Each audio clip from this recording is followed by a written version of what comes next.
बांग्लादेश में जिहादियों ने अपने राष्ट्रपति का आवास घेर लिया है। इसके पहले उन्होंने सुप्रीम कोर्ट को घेरा तो सुप्रीम कोर्ट के चीफ जस्टिस को इस्तीफा देना पड़ा। बाद में प्रधानमंत्री आवास घेरा, शेख हसीना जी को बांग्लादेश छोड़ के भागना पड़ा। और अब उन्होंने अपने राष्ट्रपति का घर भी घेर लिया है और राष्ट्रपति को कह रहे हैं कि आप अपना घर छोड़ के भागो। कभी भारत का सुप्रीम कोर्ट आज तक घेरा गया क्या? नहीं। कभी भारत के प्रधानमंत्री का घर घेरा गया और भारत के किसी प्रधानमंत्री को भागना पड़ा क्या? बिल्कुल नहीं। क्या कभी भारत के राष्ट्रपति भवन को घेरा गया क्या? बिल्कुल नहीं। मैं इसलिए कह रहा हूं, भारत और बांग्लादेश में अंतर क्या है? बांग्लादेश पहले ईस्ट बंगाल था। बंगाल का दो पार्ट हुआ, एक पार्ट चला गया ईस्ट बंगाल, दूसरा बन गया वेस्ट बंगाल। वेस्ट बंगाल हमारे पास है और ईस्ट बंगाल बन गया बांग्लादेश।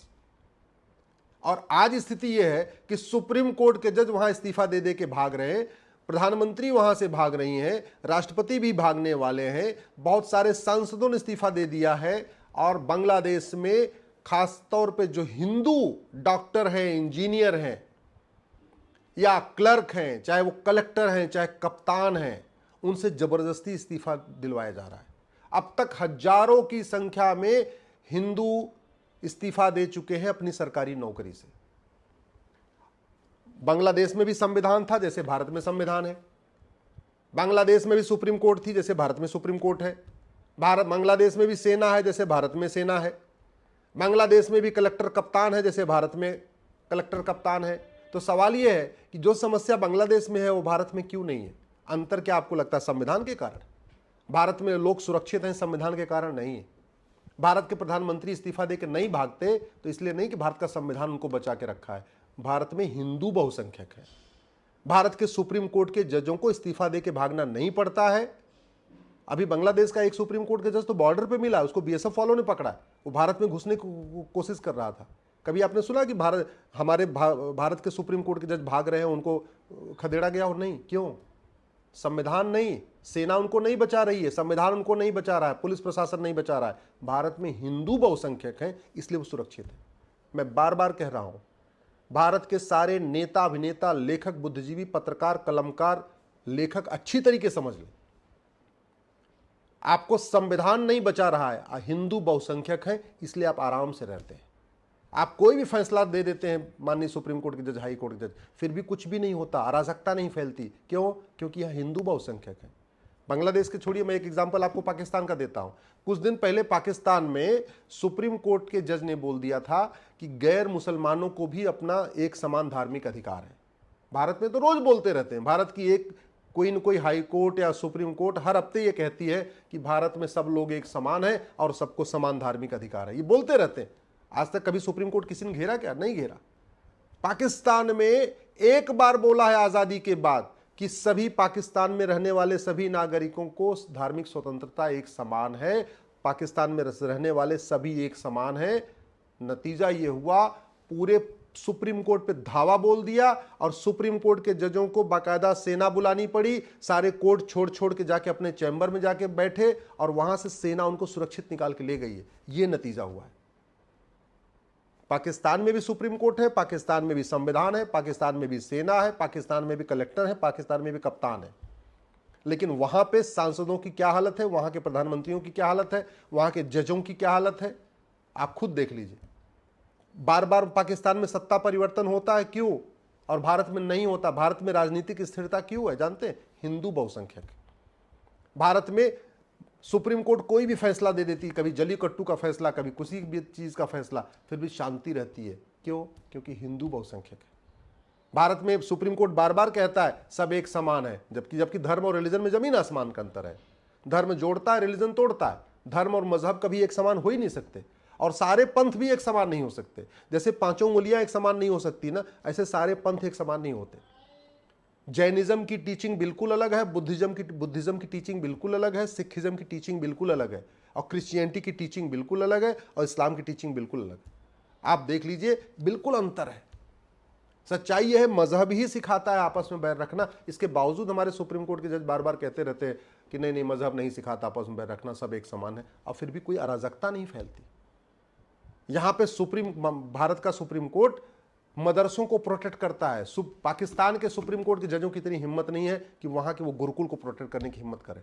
बांग्लादेश के जजों की इतनी हिम्मत नहीं है कि वहां के वो गुरुकुल को प्रोटेक्ट करने की हिम्मत करें। और पाकिस्तान, भारत का सुप्रीम कोर्ट मदरसों को प्रोटेक्ट करता है, और उन मदरसों को प्रोटेक्ट करता है जिसमें भारत के खिलाफ नफरत सिखाई जाती है। उन मदरसों को भारत का सुप्रीम कोर्ट प्रोटेक्ट करता है जहां सिखाया जाता है वंदे मातरम हराम है, भारत माता की जय हराम है, माता पिता का पैर छूना हराम है, होली दिवाली दशहरा पोंगल मनाना हराम है, हिंदुओं से बातचीत करना हराम है। उन मदरसों को भारत का सुप्रीम कोर्ट प्रोटेक्ट करता है जहां हथियारों का जखीरा मिल चुका है, जहां पे गजवा हिंद की प्लानिंग होती है, जहां पाक नापाक सिखाया जाता है, जहां हराम और हलाल सिखाया जाता है, जहां भारत के खिलाफ ही चीजें तैयार होती हैं। उन मदरसों को भारत का सुप्रीम कोर्ट प्रोटेक्ट करता है जहां पे संविधान के सहारे संविधान को खत्म करने की साजिश चल रही है। भारत का सुप्रीम कोर्ट उन मदरसों को प्रोटेक्ट करता है जहां लोकतंत्र के सहारे लोकतंत्र को खत्म करने की पूरी तैयारी चल रही है। भारत का सुप्रीम कोर्ट उन मदरसों को प्रोटेक्ट करता है जहां माइनॉरिटी की आड़ में मेजॉरिटी को खत्म करने की तैयारी चल रही है। भारत का सुप्रीम कोर्ट उन मदरसों को प्रोटेक्ट करता है जहां गजवा हिंद की तैयारी होती है। ये दुर्भाग्य है। और इसके बावजूद भारत के सुप्रीम कोर्ट के माननीय जजों के खिलाफ कोई बोलता नहीं। धरना प्रदर्शन करना छोड़िए, सुप्रीम कोर्ट घेरना छोड़िए, कोई बोलता भी नहीं, सम्मान के साथ आवाज करता है। ये क्यों? ऐसा नहीं है, ये संविधान के कारण सुप्रीम कोर्ट के जजों की इज्जत नहीं होती है, ये इज्जत होती है हिंदुओं के कारण। हिंदू बहुसंख्यक हैं, इसलिए भारत में equality, justice, liberty, fraternity, unity, national integration है।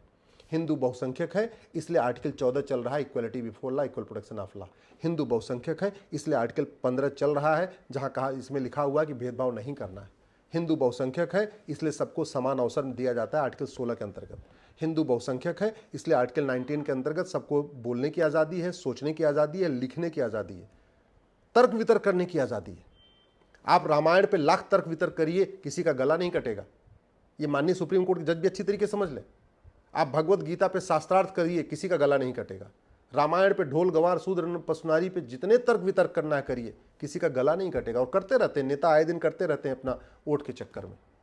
आप दूसरी किताबों पे एक बार तर्क करके देख लीजिए।